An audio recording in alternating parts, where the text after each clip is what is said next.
Olá, vocês estão ouvindo Outras Mamas. Eu sou a Thaís Goldcorn. E eu sou a Bárbara Miranda. E esse é o primeiro podcast feminista vegano do país. Deu uma engasgada? Deu uma engasgada. A gente tá muito feliz, né? Que esse é o nosso 50º episódio, foi certo? 50! É um marco pra gente, com certeza. E estamos mais felizes ainda de estar aqui, nesse lugar maravilhoso. Thaís introduz que você tem a experiência prática aqui do local. A gente fala tanto nesse podcast, né, em luta, em bater no governo, derrubar o patriarcado, salvar o planeta, mas a gente também fala em reconhecimento das nossas forças, a importância do cuidado individual, nosso fortalecimento. Então a gente quer saber, hoje vai ser uma pergunta básica, eu quero saber se todo mundo aí tá gozando direitinho e aproveitando todo o poder do seu corpo, porque eu mesma achava que tava arrasando, e essa semana a gente veio conhecer um negócio chamado terapia orgástica, aqui na Casa Prazerela. Não sei se vocês já ouviram falar. Eu acho que sim, né? A gente já tinha visto quanto tem? Tem um ano? O vídeo da Jojo. Tem um ano. Tem um ano que eu vi um vídeo da Jojo e a gente vai colocar linkar tudo, e a gente vai relembrar o que a gente ouviu ali, pra agora vir com a experiência prática, que é um processo de desenvolvimento terapêutico, a Mari vai explicar melhor. Então, o lugar que a gente tá hoje é a Casa Prazerela, que é um núcleo de sexualidade positiva e bem-estar da mulher. Mariana Stock é a fundadora da iniciativa. Ela compartilha conteúdos no Instagram dela sobre prazer, masturbação, sexualidade, anatomia, orgasmos. E ela vai estar aqui com a gente hoje. A gente tá na casa dela, inclusive, na Casa Prazerela. E é muito prazer estar aqui. Eu estive aqui semana passada e ao longo do episódio eu vou contando pra vocês se eu conseguir, gente, traduzir em palavras. A sorte que a Mari tá aqui, ela vai conseguir me ajudar, porque eu ainda tô assimilando tudo que eu vivi aqui. Mas eu quero muito dividir com vocês, porque foi transformador e está sendo ainda. Então, primeiro, Mari, muito obrigada por isso, por ter proporcionado eu viver isso, essa mudança. Tinha outra Thaís que entrou naquela portinha aqui e saiu outra. E isso é muito precioso. E muito obrigada por estar aqui conversando com a gente. Então, eu vou pedir pra você se apresentar e falar um pouquinho dessa história, dessa casa e do seu trabalho. É um prazer estar aqui, obrigada pelo convite. Eu sou a Mariana Stock, sou fundadora da Prazerela, sou psicanalista.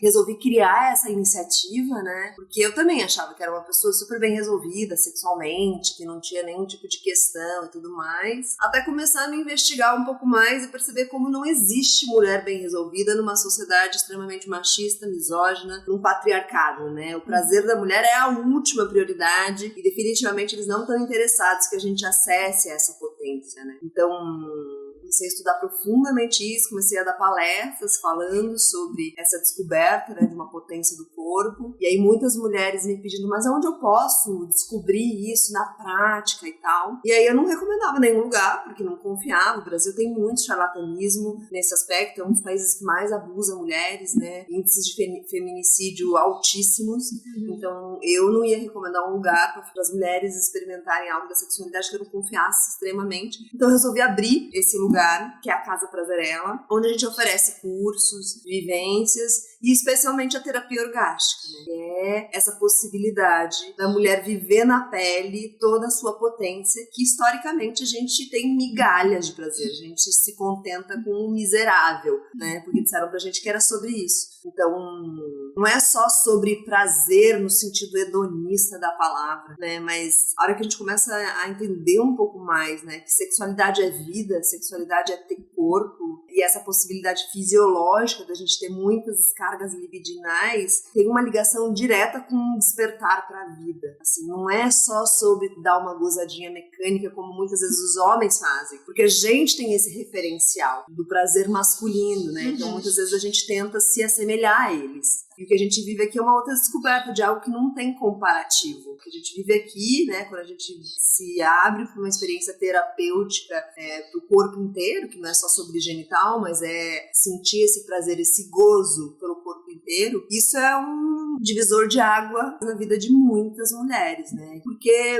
tem muito pouco estudo ainda também, essa é uma coisa, muito pouco estudo sobre mulheres, sobre doenças que acometem só mulheres, porque não há interesse também de estudar as mulheres, né? Todos os estudos são feitos com homens, porque é muito mais fácil os estudos serem expandidos com uma amostra muito pequena, porque os homens são muito parecidos, lineares e tudo mais. E as mulheres são muito únicas, né? O fato da gente ser cíclica e tal. E aí, quando a gente pensa em estudar o prazer, não tem estudos, né? Mas o que a gente percebe em livros da Naomi Wolf, por exemplo, que é um livro maravilhoso, que se chama Vagina, uma biografia, é que muitas mulheres, historicamente, tiveram esse florescer do corpo e da sexualidade, e isso reverberou em toda a vida delas, né? Num despertar para a carreira, para dons, para uma outra energia de viver, né? Então, é sobre isso que a gente está falando, assim, sobre um despertar para a vida. Muito legal. E você começou já com a terapia ou você começou primeiro com os cursos aqui na casa? Ou foi tudo junto? Não, eu comecei dando palestras e cursos, não tinha Casa Prazerela ainda. Então eu só ia em coworkings, em empresas, falar sobre isso que eu tava aprendendo, essas descobertas e tudo mais. E aí começou a vir muito essa demanda, né? Legal que você tá trazendo essas reflexões, mas e aí, onde que eu vou viver isso?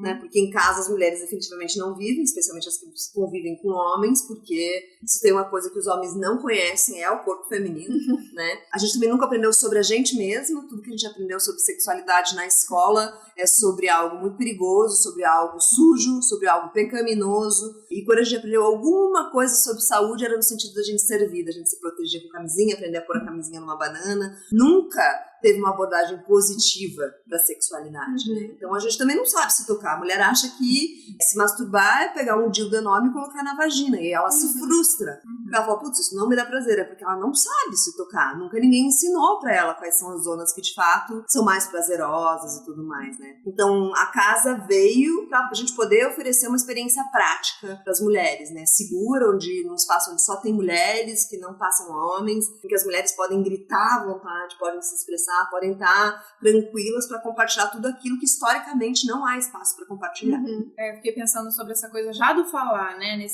Pensando no nosso prazer. E como isso também não é tão comum. Eu vinha lembrando, assim, que minhas amigas já achavam a gente uma questão muito mais avançada em relação, comparando a geração da minha mãe. A gente sempre falou sobre sexo. E eu comecei a relembrar o que a gente falava sobre sexo, o que a gente falava sobre sexualidade. E a gente falava, as amigas mais próximas, todas heterossexuais, a gente falava muito do cara. Então, vinha contar, alguém transou ontem, aí vinha contar. E era o pau do cara, que era grande, que era lindo, que era isso. Ou o que aconteceu, como foi. Ah, foi direto tantas vezes. Não lembro muito das minhas amigas falarem.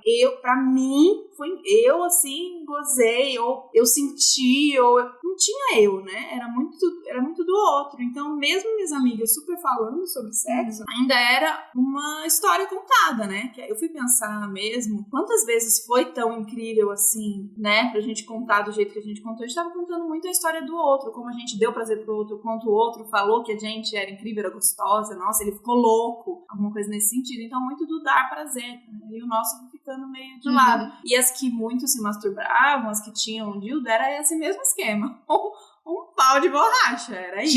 Gigante. Essa é uma pergunta que eu gosto sempre de fazer, né? Quem aqui conhece caras bons de cama, né? Porque é sempre isso, né? Quando a gente se encontra historicamente é pra falar se o cara é bom de cama, o tamanho do pau, isso que você trouxe, né? Mas a pergunta é, você é boa de cama? Pra si. Você sabe o que te dá prazer? Né? Porque senão, mais uma vez, é aquela mesma narrativa, né? Do homem protagonista, da mulher coadjuvante, servindo, né? Nessa intimidade ainda mais, né, que a gente se coloca num lugar completamente objetificado, né, de simplesmente fazer um culto àquele falo, né, de só falar sobre aquilo. Mas tá na hora da gente aprender a ser boa de cama pra gente, né? Porque se a gente não souber sobre o que nos dá prazer, sobre o que nos faz bem, como é que a gente vai falar pro outro? Tipo, você tá fazendo errado, não é aí, vai mais pra lá. E é isso, né?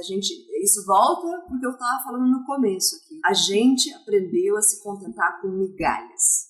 Né? E tá na hora da gente comer o bolo todo. E a gente tá sempre nessa posição meio retraída, de não poder falar, porque o cara pode se ofender, não sei o quê. Então a gente fica sempre tipo, deixa ele fazer ali, depois quem tá bem resolvido, depois eu me resolvo de alguma forma, né? Eu lembro que uma amiga minha, quando decidiu que ia perder a virgindade com o namorado dela, foi falar pra mãe dela, que elas têm uma relação super de boa nesse sentido, e a mãe dela falou, filha, se ele não fizer você gozar 2 vezes, pode terminar. Pelo menos 2 vezes pode terminar. E eu achei, tipo, o máximo, assim, falei, gente, que mãe que fala isso pra filha? Mas aí a gente ultrapassa isso e vem pro tipo, você tem que saber, né? Você mesma gozar sozinha, independente do cara tá ali ou não. E você poder conduzir também, né? É muito difícil isso. Porque a gente delegar pro outro é muito ruim, porque de novo a gente fica vítima, né? De alguém saber fazer. E a gente volta pra mesma narrativa do cara é bom de cama. Né? Sai da história de ter um pinto grande, mas continua sendo ele que te faz gozar. Né? Ao passo que quando a gente vai entrando num espaço de se apropriar dos nossos corpos, reapropriar, né? Porque historicamente a gente vem sendo usurpado dos nossos corpos, aí é sobre isso, né? E aí muitas mulheres falam isso, não tem coragem de dizer que a masculinidade é muito frágil, né? Muito frágil. E aí a gente ainda tem um lugar de achar que a integridade do outro é mais importante do que a nossa. Então eu poupo ele, de dizer que ele é um bosta na cama, né? Pra não fragilizar, mas eu não vou ter prazer naquela relação. Então é essa sensação de sempre a gente colocar o outro em primeiro lugar, né? Pra poupar, pra não magoar e tudo mais, né? Então, eu acho também que, claro que não é esse o jeito de dizer que você é um bosta na cama, que óbvio que você vai romper, que você vai, né, vai quebrar esse vaso e não vai ter mais volta. Mas eu acho que tem muitas formas da gente mudar uma narrativa da intimidade sexual num relacionamento que está há muito tempo acontecendo, né? Então, o que eu digo é, a gente pulou um capítulo fundamental nessa história, que é sexualidade. A gente foi direto para sexo. E sexualidade é 1, sexo é pelo menos 2. E a gente pulou o capítulo do 1, que é sobre a gente. E a gente foi direto para 2. Então, eu acho que assim, a gente precisa voltar umas casinhas para entender sobre sexualidade. É o que a Prazerella oferece aqui. Falar sobre sexualidade. A gente não fala sobre sexo. Não tem nada a ver com o sexo que acontece lá em cima, né, Thais? Nada a ver. Então, é sobre isso. E aí, uma vez que a gente vive esse processo na individualidade, a gente pode ter relações sexuais muito melhores. E daí a gente voltou para esse capítulo 1, que é a base da história, para saber sobre a gente, para depois a gente poder ir para uma relação sexual e poder compartilhar, não só ser um objeto ali que pode ser usado, né? E aí, pra gente poder ter relações melhores, essa conversa sobre sexualidade tem que preceder a cama. Tem que estar antes, tem que estar no parque, numa caminhada, falar sobre as coisas que tem aprendido, né, sobre as coisas que tem descoberto sobre si, para que isso seja possível do outro assimilar também, né? De que são caminhadas individuais, né? E que se encontram em alguns pontos. Não dá pra ser uma caminhada única desse casal. Eu acho que é isso que as mulheres estão começando a descobrir, sabe? Esse modelo do amor romântico de duas metades que se encontram está falido. Essa é a base do relacionamento abusivo, né? Quando eu acho que eu sou metade, o outro é minha metade.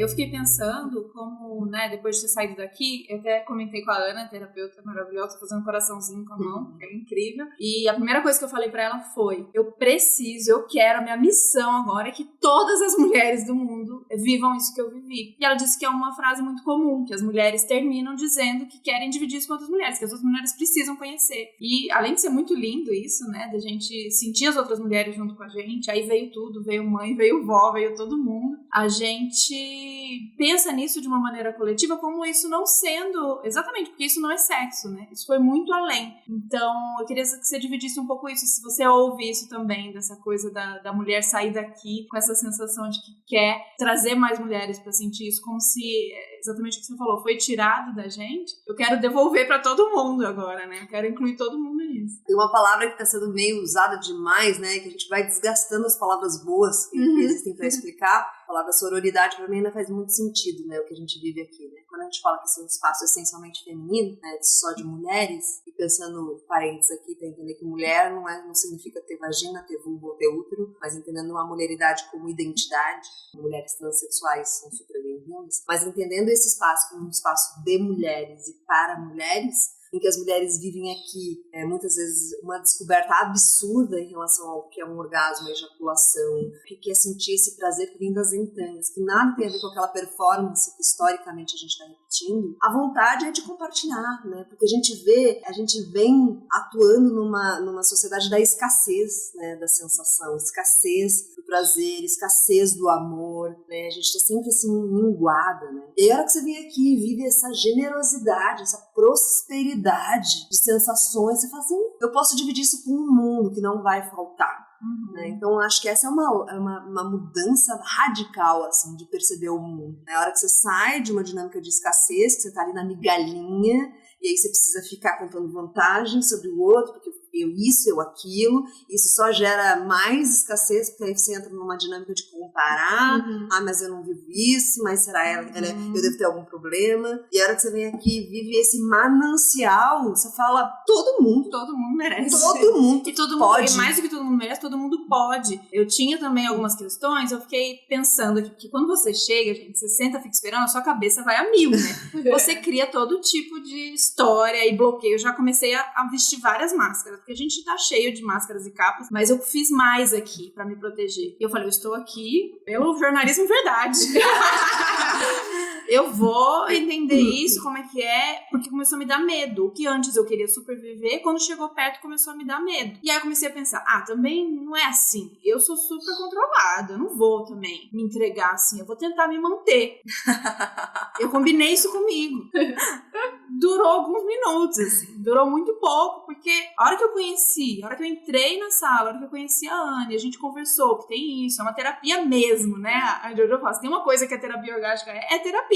Não é tantra. E acho que não isso é uma tantra, coisa que eu quero reforçar aqui. Massa. As pessoas falam, sei, conheço. Mas é a mesma coisa. Não. E as pessoas falam, mas então qual é a diferença? Cara, a diferença é brutal no sentido do contexto. Primeiro, você tá num espaço que só tem mulheres. Segundo, a gente tem uma preocupação aqui em não reproduzir um script. As mulheres não vivem todas a mesma coisa.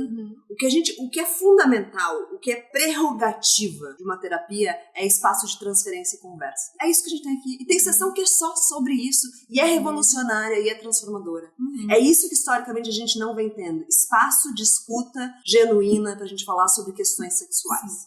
Sobre questões de infância, sobre tabus, sobre traumas. Então elaborar este lugar que historicamente não há espaço de escuta, porque há julgamento, porque há culpa, porque tem sempre um dedo apontado, isso é a primeira e mais fundamental etapa desta terapia. Estar entre mulheres, falando com mulheres sobre questões que só mulheres vivem.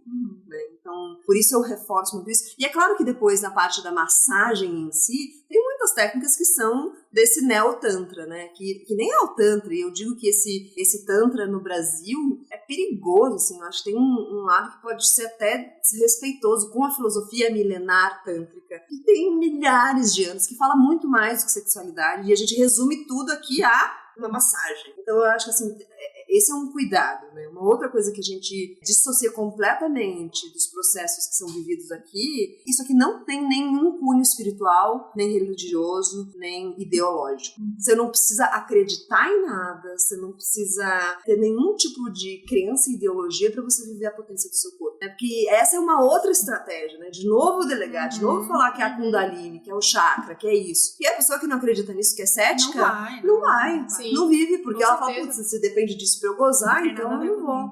E isso aqui a gente, assim, você não precisa acreditar em nada. E a gente recebe aqui desde mulheres que são do candomblé, mulheres evangélicas, mulheres céticas, mulheres de diversas filosofias espiritualistas, e tá tudo bem. E cada uma vai significar aquela experiência a partir do seu simbólico, né? A partir daquilo que acredita. Mas não sou eu aqui prazerosa que vou dizer, você precisa acreditar nisso pra viver. Não. Porque eu senti que isso, o lugar que eu fui e o jeito que eu interpretei foi muito meu. Então as coisas que eu me conectei, eu fui pra um lugar espiritual. Eu me conectei com o divino de alguma maneira. Eu tive conversas minhas ali e nada foi conduzido, né? Não teve um script, exatamente isso. Foi uma coisa que aconteceu ali comigo. E a sensação, recebi muito essa pergunta, mas você não ficou constrangida? Mas e a outra pessoa? Eu falei, não tinha outra pessoa. né? E aí pra vocês entenderem, tinha, a terapeuta tava lá o tempo todo, mas não tinha, pra mim eu estava sozinha o tempo todo e foi muito foi sobre mim o tempo todo e eu estava sozinha, de fato, eu consegui tirar todas as máscaras, todas que eu fui vestindo, subindo na escada, todas saíram e eu realmente estava sozinha naquela sala. De fato, pra isso acontecer, né, pra essa viagem que você viu acontecer, precisa desse espaço de confiança e transferência. Você precisa saber que ninguém vai entrar naquela sala, que ninguém vai te abusar, que ninguém vai te machucar. Então, assim, como é que, historicamente, numa sociedade em que a gente está sendo diariamente abusada, estuprada, violentada, a gente vai encontrar um espaço em que a gente, de fato, pode confiar. E isso é prerrogativa. Pra viver isso que você viveu, que as mulheres vivem aqui, é ter a garantia que eu tô num espaço seguro, que eu tô diante de uma pessoa que sabe o que tá falando e o que tá fazendo. E aí, pra eu poder viver isso, que é o que as pessoas falam aqui. Cara, chegou um momento que não existia mais sala, colchão, terapeuta. É só sobre essa viagem. Teve uma senhora que veio aqui de 70 e tantos anos que ela fez uma metáfora palavra que eu achei assim, ela saiu emocionadíssima, me abraçou e ela falou, eu naveguei por mares que eu nem sabia que existiam dentro de mim. É sobre isso que a gente está falando, né? Não existe mais essa questão da vergonha, porque você encontrou um espaço ali que é único.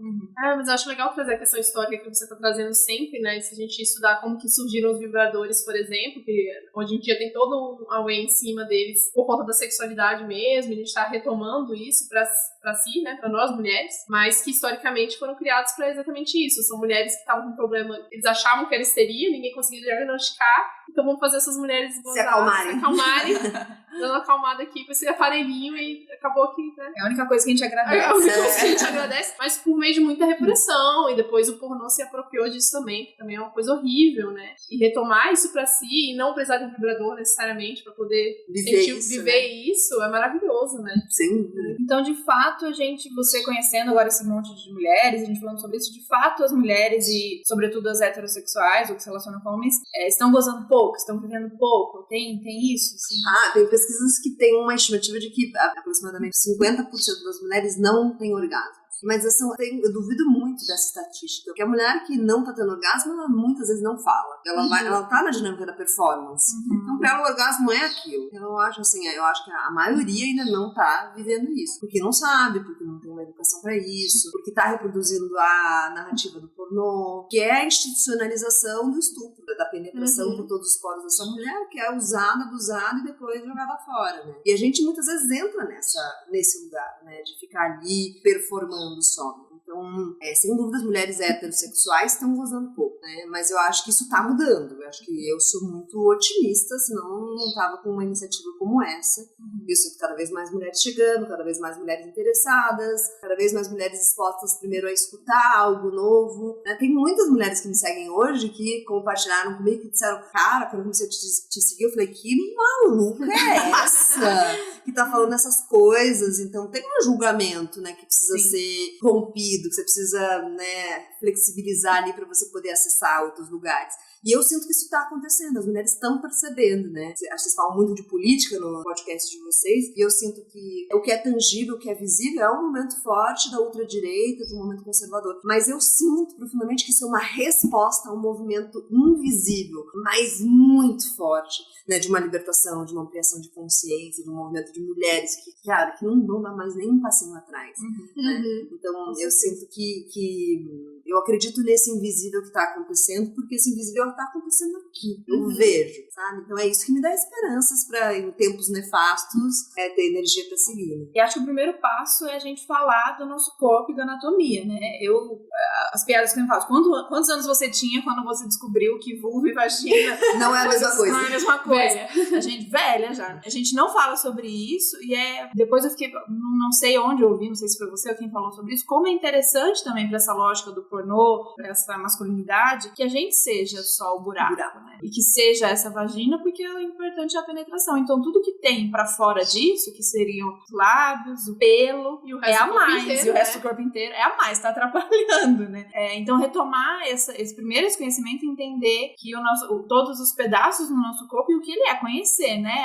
O exercício do espelhinho mesmo, assim, básico, primeira coisa. E estudar mesmo, que a gente não via nos livros da escola, mas hoje a gente tem desenhos, ilustrações, tem... Como é que é aqueles modelinhos? Os modelinhos. Ai, coisa mais linda. Tem aqui na casa tem. Aliás, gente, se quem for de São Paulo, vem pelo menos conhecer, né, Mari? Exatamente. Pelo menos, se você ainda tá insegura, primeiro não fique, conversa comigo, que eu todos os passos que eu passei de insegurança, eu converso com vocês. Mas vem conhecer essa casa que é deliciosa. E aí, então conhecer o corpo, né? Acho que é o primeiro passo. A gente não fala sobre isso muito. E acho que isso, né? Esse é um dado, né, que é interessante para essa sociedade patriarcal, que a gente entenda o nosso genital como um buraco. Isso tem reflexos muito absurdos, né? Uma das cirurgias estéticas que mais crescem é a ninfoplastia, que é a redução de lábios internos e lábios externos, porque isso a gente também tem padrão, né, de vagina e não de vulva, né, porque a gente não entende o que é vulva, então a gente acha que todo esse relevo externo,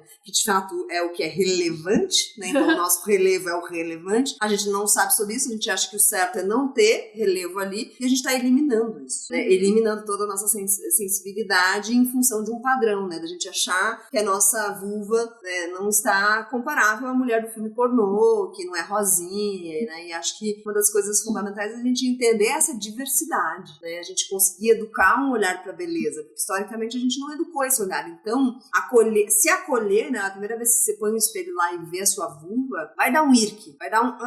você nunca olhou, você não tem um olhar educado, né, pra ver beleza ali, então é um trabalho de disciplina. De você podia olhar, né? De você fazer isso diariamente, semanalmente, e fazendo um exercício de compaixão ali, falando, cara, olha que bonito, até você se convencer, né, de que você é linda, de que seu genital é lindo. E você falando, lembrei de uma conversa com o pediatra da Malu, a gente entrou numa discussão sobre psicanálise, sobre sexualidade e tal, e aí eu tava falando que Freud, nessa parte, ele teve partes incríveis, né, de descoberta, mas teve uma parte que ele errou rudemente, que é a história de falar que as mulheres são invejosas, né, porque não tem falo, né, que descobrem-se muito cedo invejosas com a ausência de falo. E aí tava conversando isso com o Kaká, que é o pediatra da Malu, e ele falou assim, mas ninguém fala da coisa mais óbvia, né, que é a inveja dos homens em relação às mulheres, e que a gente chegou onde chegou nessa estrutura, né, desse patriarcado, isso aí é meu entendimento, não foi ele que disse, mas nessa estrutura do patriarcado é uma grande resposta a essa inveja absurda das mulheres deusas, né, que a gente é muito deusa no sentido de ser cíclica, de ser muito parecida com a dinâmica da natureza da terra, a gente ter essa capacidade de criar, de gestar, de parir, a gente amamentar, a gente ser multiorgástica. Isso tudo são elementos que fizeram com que esses homens tivessem muito medo das mulheres. Tem um livro muito incrível que é A História do Patriarcado, uma história da vulva. É um livro em quadrinhos que fala uma história da vulva versus o patriarcado, em que explica justamente esse interesse excessivo dos homens por conhecer a natureza e a anatomia da mulher. Então, todos esses achados, né, de que a mulher tem vagina, não tem vulva, de que das glândulas, né, que a gente chama essas glândulas pelo nome dos médicos que fizeram uma carnificina com as mulheres para descobrir glândula de Skinner, e aí ganhou o nome do médico, que é o Skinner, glândula de Bartholin, que também é o nome do médico absurdo que foi lá e sem nenhum tipo de anestesia abriu aqueles corpos. Então, a gente está historicamente sendo consumida por esses homens, por esse medo que eles têm da gente, né? Então, como a mulher é esse ser que é pouco explicável, que vive um ciclo, que é capaz de parir um bebê, de criar um bebê e tudo mais, os homens foram ficando meio intimidados, tipo, que porra é essa? O que tá acontecendo? E aí a ferramenta deles foi, vamos limitar, vamos fazer elas acreditarem que menstruação é um saco, vamos fazer elas acreditarem que o parto é um castigo, vamos fazer elas acreditarem que ser mulher é um saco, que elas são inimigas, vamos fazer elas acreditarem que mulheres concorrem. E isso sendo dito há milhares de anos, chega uma hora que a gente acredita. Sim. Né? Então, acho que é isso. Assim, esse foi um clique. Cara, a gente está vivendo o resultado de uma grande inveja coletiva dos homens em relação às mulheres por séculos e séculos e séculos e séculos. Mas chegou, acho que a gente está virando essa chave. Eu sinto profundamente que a gente entendeu. Tipo, cara... Olha esses caras, pelo amor de Deus. Não contaram pra gente um monte de coisa que a gente agora tá descobrindo. E eles estão perdendo a potencialidade deles, como homens também, né? Porque essa masculinidade frágil é baseada neste poder, né? Nesse poder que usurpa o poder do outro. Né? Quando a gente fala de potência, é outra coisa, né? O poder, para existir poder numa relação, precisa estar numa posição de onipotência e várias pessoas submissas a esse poder. Quando a gente fala de potência, a potência de uma potencializa a potência de outra, né? E é isso que a gente tá falando aqui, de sair de uma narrativa de poder, e por isso os homens estão entrando numa crise profunda, porque o que são homens sem poder? Nada, não sobra nada, porque é o único jeito que eles sabem, historicamente nesse patriarcado, eles foram ensinados que o lugar deles é um lugar de poder, né? E aí o que a gente tá vendo é que, assim, cara, não vamos mais dar poder ao outro, né? A gente pode até dividir, compartilhar potência, né? Agora, poder não faz mais sentido. O Padrinho é aquele que tem ali, a Origem do Mundo? A Origem do Mundo, uma história da vulva versus do patriarcado. Num dos vídeos da Juju, quando ela vai contar o relato dela, ela fala uma coisa que eu acho muito interessante, que a Thaís não tinha visto, ela foi assistir ontem, eu comentei com ela. O título do vídeo é Gozei Não Foi Sexy, né? E eu acho muito bom isso, que é tipo, você chegar nesse ponto em que você não controla nem o som que vai sair do seu corpo. sabe? Que é uma coisa meio... Esse é a animalidade que a gente tem da nossa máxima potência, né? Quando eu vejo as pessoas falando de que, tipo, algumas pessoas falando, sexo é uma coisa instintiva, animal, eu falei, mas de que sexo você está falando? Porque é exatamente isso, é do automático, é só da vontade ali da libido, ou é o que todo mundo vai alcançar a sua potência máxima como animal e ser vivo como somos, né? E vendo o vídeo da Jujut, eu remeti muito aos vídeos de parto que eu já tinha visto, de alguns partos bem naturais mesmo, e que as mulheres urram, né? Elas não têm esses gritos histéricos que a gente tá acostumado a ver no cinema, mas é muito parecido, pelo que a Jujut descreveu, né? Eu não fiz a terapia orgástica, eu já tive momentos muito parecidos a isso, mas sempre tem a limitação da cabeça, né? De o que estou fazendo na hora do ato. E é muito interessante ver esse paralelo com o parto, né? De que a gente alcança momentos muito similares, gozando e parindo. E conheço algumas mulheres que tiveram parto orgástico, por exemplo, que é muito interessante também, como que a gente chega nesse ponto, né? Sabe que a trajetória minha, eu fui fazer uma massagem tântrica, e aí vivenciei isso, assim, uma experiência de parto. Durante a terapia, eu falei, gente, eu tô parindo. Eu vi um bebê saindo de mim, muita água, e essa sensação de urrar, não só de prazer, mas por uma série de sensações que a gente nem nomeia, né? E aí eu falei, gente, tem algo sobre o parto que também não contaram pra gente, né? Porque historicamente é isso, né?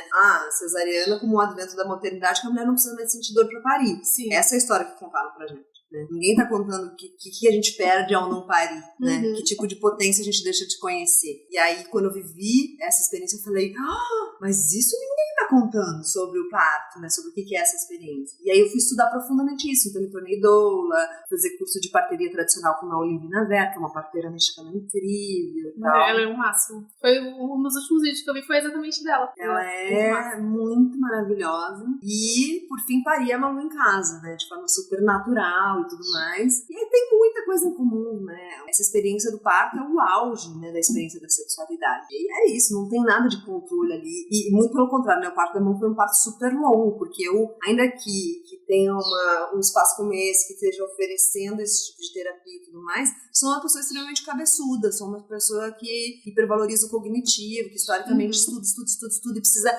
entender as coisas. E isso jogou muito contra o meu parto. A Malu, meu parto durou 24 horas. E durou isso porque eu tava ainda tentando controlar e entender a experiência. Foi só quando eu desisti, né? Tipo assim, eu não tenho mais o que oferecer aqui, que aí o parto andou e aconteceu, porque ainda tinha um lugar ali de tentar fazer essas associações e insights. A cabeça joga contra, né? Essa experiência do corpo. Mas tem muito a ver mesmo, né? Essa experiência dos urros que a gente vive aqui, a gente, né, ainda que tem isolamento acústico e tal, a gente vê essa libertação, escuta essa libertação acontecendo aqui diariamente. Assim, é uma coisa meio cultural mesmo, sai de dentro do corpo, não víscera, sai pura. Não sai daqui da garganta, né? Não. E as duas sensações muito parecidas. Eu ouvi a minha irmã dizer isso depois que pariu, e muitas amigas que pariram dizendo, eu não tenho nada que eu não possa fazer. E eu saí daqui exatamente pensando isso. Inclusive, em seguida, acho que 2 dias depois eu tive a minha sessão com a minha terapeuta e ela ficou bem assustada porque ela disse que tinha voltado vida pro meu rosto, assim, porque eu tava passando por questões muito tensas e tal. E eu falei, a minha sensação é que não existe nada que eu não possa fazer agora. Então essa sensação de voltar à vida, né, a gente se conectar com a nossa humanidade, assim, perceber que o nosso corpo sente, que ele tá ali presente, que ele faz, acho que tanto no parto quanto no orgasmo você sente isso. Eu sou humana, tá viva, as células estão aqui, as coisas estão acontecendo, meu corpo responde. E voltar à vida, né? Não tem muita explicação, exatamente. É só mais a gente vê na pele, vê na fala, vê no rosto. Como eu saí daqui diferente lá, meu Deus, que cara é essa? Que brilho no olho, que pele. A gente falava isso de uma maneira até pejorativa quando alguma amiga transava, falava assim, nossa, você tá com um brilho. Mas não é real, porque alguma coisa começa a funcionar aqui dentro. Eu fiquei imaginando as minhas células conversando, falando, ela tá viva, galera! Ganhamos! Eu tive uma epifania esses tempos ali no jardim com meu marido e tal. Falei, isso aqui é uma casa de parto de orgasmos. Tem um monte de parteira de orgasmos aqui, porque é isso, né? É ter parteiras aqui que dão passagem a essa vida que você tá falando. É muito doido, porque eu comecei a me interessar por isso e pela minha própria sexualidade quando minha irmã virou doula. E aí ela começou a me mostrar, eu sempre falei, não quero ser mãe, não sei o quê, não quero ver vídeo de parto, mó nojento, o clássico, né, da negação da própria. E aí comecei a assistir e comecei a achar muito quando eu vi os partos como eles são, né, como eles deveriam ser, as mulheres na sua potência máxima, eu falei, caraca, que doideira. Talvez seja interessante isso. E aí eu comecei a pesquisar minha própria sexualidade, assim, foi uma conexão meio que ao mesmo tempo. E é muito interessante ver esse percurso, né? Em geral, a gente separa, né, em função dessa influência super forte religiosa, judaico-cristã, a gente separa a maternidade de sexualidade. A gente separa parto da experiência sexual, né? E o que a Naoli faz é falar, gente, para um parto acontecer, você precisa ter as mesmas condições para uma boa relação sexual acontecer.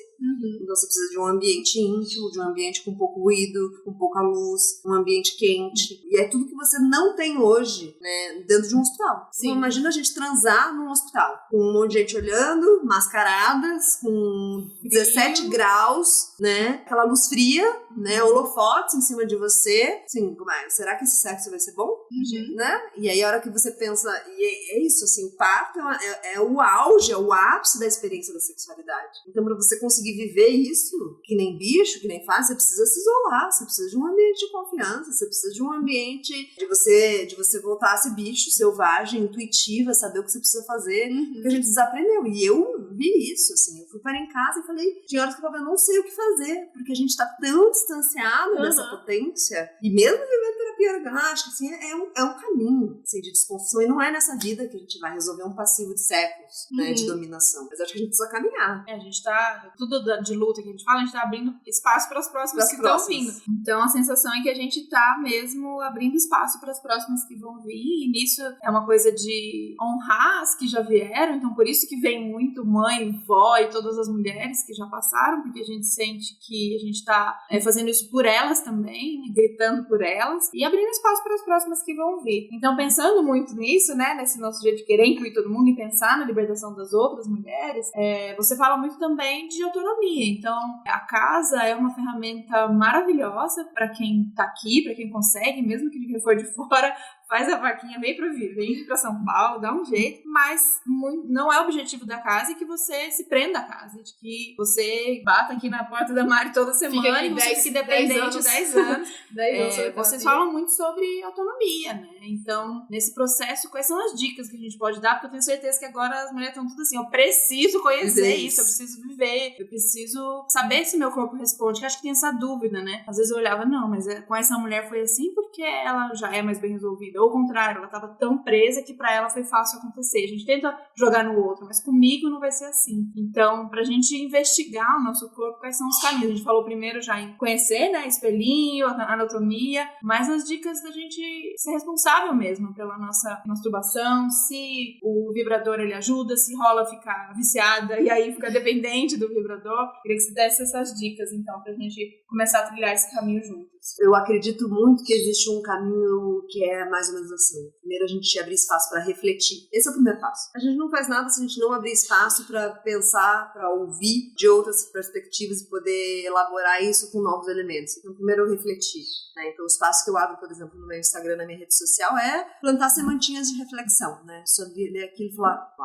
nunca tinha parado para pensar. A segunda coisa, quando a gente parou para refletir, é começar a criar repertório para falar, para mudar uma dinâmica entre as amigas e começar a não mais falar do pau do cara, mas falar sobre si. Eu experimentei isso, eu descobri isso sobre mim, e começar a descobrir a diferença entre vulva e vagina. Então, começar a ter repertório para falar. Um universo só existe quando a gente consegue nomeá-lo. Enquanto a gente não consegue nomeá-lo, a gente fica, né, naquela coisa meio amórfica, assim, né? E depois que a gente fala, a gente precisa experimentar, né? Só depois que a gente fala que a gente tem espaço, senão a gente fica no julgamento. E aí a experiência é muito incrível, porque aí o corpo entra com toda a sua sabedoria histórica, né, que não tem sido dada a devida valorização para essa experiência. E aí, dentro dessa dinâmica da gente refletir e falar, a gente precisa valorizar esses espaços de confiança e sororidade pra gente aprender um pouco sobre a gente. Como que a gente aprende sobre a gente se outra já souber algo sobre ela, né? A gente funciona nessa dinâmica de espelhos. Eu vejo muito mais você do que me vejo, porque, né, eu não tô me olhando aqui. Agora, a hora que você me conta uma coisa, isso reflete pra mim e falo, e sobre mim? O que isso pega em mim? Então, acho que ter espaços de diálogo é fundamental para essa libertação. Ter espaços de escuta, então encontrar grupos de apoio em que você possa falar sobre isso é muito importante. Afinal, a gente vive em sociedade, não somos ilhas. E depois essa experiência. A terapia orgástica é uma experiência que o outro te ajuda a levar lá, mas eu acho que tem uma experiência da autoestimulação que eu não gosto de chamar de masturbação. Porque a hora que a gente fala de masturbação, vem todo um referencial do homem. Como é que o homem se masturba, e a gente acha que é fazer como eles. E o que a gente tá falando aqui não tem nada a ver com masturbação. Porque o nosso referencial é outro corpo, é outra forma de agir, é outra forma de reagir, né? Então eu gosto de falar de autoestimulação. Mas para isso a gente precisa ter passado pela fase de refletir, de dialogar, para poder saber se autoestimular. Criar um ambiente pra gente estar disponível sensorialmente pra sentir, né? E aí, né, se tocar, se olhar, educar esse olhar pra gostar da gente. Porque a gente também foi educada pra não gostar, pra achar defeito, pra achar que a gente tá fora de um padrão, pra achar que a gente não merece ser amada. Isso tudo tem a ver com autoestima de um outro ponto de vista, que não é mais do fio-fio, não é mais do elogio, mas é de um lugar da gente ir cultivando um espaço interno fértil pra isso, né? E aí ter práticas de autocuidado, mas sem o objetivo utilitarista do orgasmo. Porque senão a gente tá refém de mais uma marra. Agora tem que gozar, tem que ter orgasmo. Mas eu gosto de fazer essa diferenciação. É muito mais sobre gozar do que ter orgasmo. O gozar é muito mais amplo. A hora que eu falo de gozar a vida, a gente tá falando de um âmbito muito maior. E quando eu tenho um momento de autocuidado, em que eu vou fazer algo que me faz bem, eu tô falando de gozo, né? Não necessariamente de orgasmo. Então eu vou ter um momento que eu vou ler o meu livro e que isso vai ser tão prioritário quanto dar banho na minha filha. Então a hora que a gente consegue começar a priorizar esses momentos de fluxo, a gente começa a gostar desse espaço de autoestima, de autonomia, de autovalorização. Então eu acho que isso é fundamental. E uma das coisas que a gente também, percebendo isso, né, a importância da autonomia, é ensinar. Então a gente tem uma aula aqui que é a aula de autoestimulação, que a terapeuta vai para uma sala, né, são 2 horas também de aula, em que ela leva livros de anatomia para mostrar, depois tem uma aula com uma vulvinha de mentira que ela mostra, depois a pessoa tira a roupa e ela mostra nela, ó, tá vendo aqui? Aqui é o seu clitóris, tá vendo aqui? Ó, quando eu estimulo aqui, olha o que você sente. Então, é uma aula que pra mim a gente tinha que ter tido lá no começo da vida, né? Sobre assim, ó, tá vendo esse corpo é seu? Tá vendo como você sente aqui? Sabe, uma aula de se experimentar? Porque é isso, assim, não é sobre ficar refém da terapia orgástica. Até porque, é isso, ontem eu dei uma entrevista sobre isso também, ela fez a mesma pergunta. Ah, mas e aí, as pessoas não ficam dependentes? Não, porque as pessoas vêm aqui e percebem que não é sobre o outro, é sobre si. É isso que você falou, não tinha mais ninguém na sala, né? Agora a gente também dá ferramentas pra essa pessoa saber por onde começar esse processo de resgate de si, é importante, né? Então, acho que é isso, né? São 2 vias pra mim, um do coletivo e um da individualidade, né? O coletivo é fundamental, a gente tem esse espaço de escuta, de troca, de confiança, e o espaço da individualidade, de a gente aprender sobre a gente pra uma perspectiva que não é mais essa da narrativa da beleza estereotipada, que a gente tá tão refém ainda, né? É interessante ver você falando sobre isso, porque também eu acho que nessa busca do autoconhecimento e pela terapia orgástica, por exemplo, ou quando você vai em casa fazer sua autoestimulação, você também percebe que tem os momentos, né, que a gente percebe que fica muito mais conectada com o ciclo. Nessa minha busca pessoal, eu acabei comprando, na época eu não conhecia a Casa Prazerella, eu nem morava aqui em São Paulo, eu acabei comprando aquele Oh My God, Yes, sabe? E eu gostei muito, eu queria saber o que você achava, porque eu achei muito bom, foi muito legal, porque são outras mulheres relatando e outras mulheres mostrando nelas mesmas, e eu ficava, tipo, olhando os vídeos e falava, gente, que incrível, sabe? Por que eu nunca aprendi isso? Por que ninguém nunca me contou? Porque nenhuma amiga minha me contou, sabe? Como que será que minhas amigas se relacionam? Até hoje eu não sei, pra falar a verdade.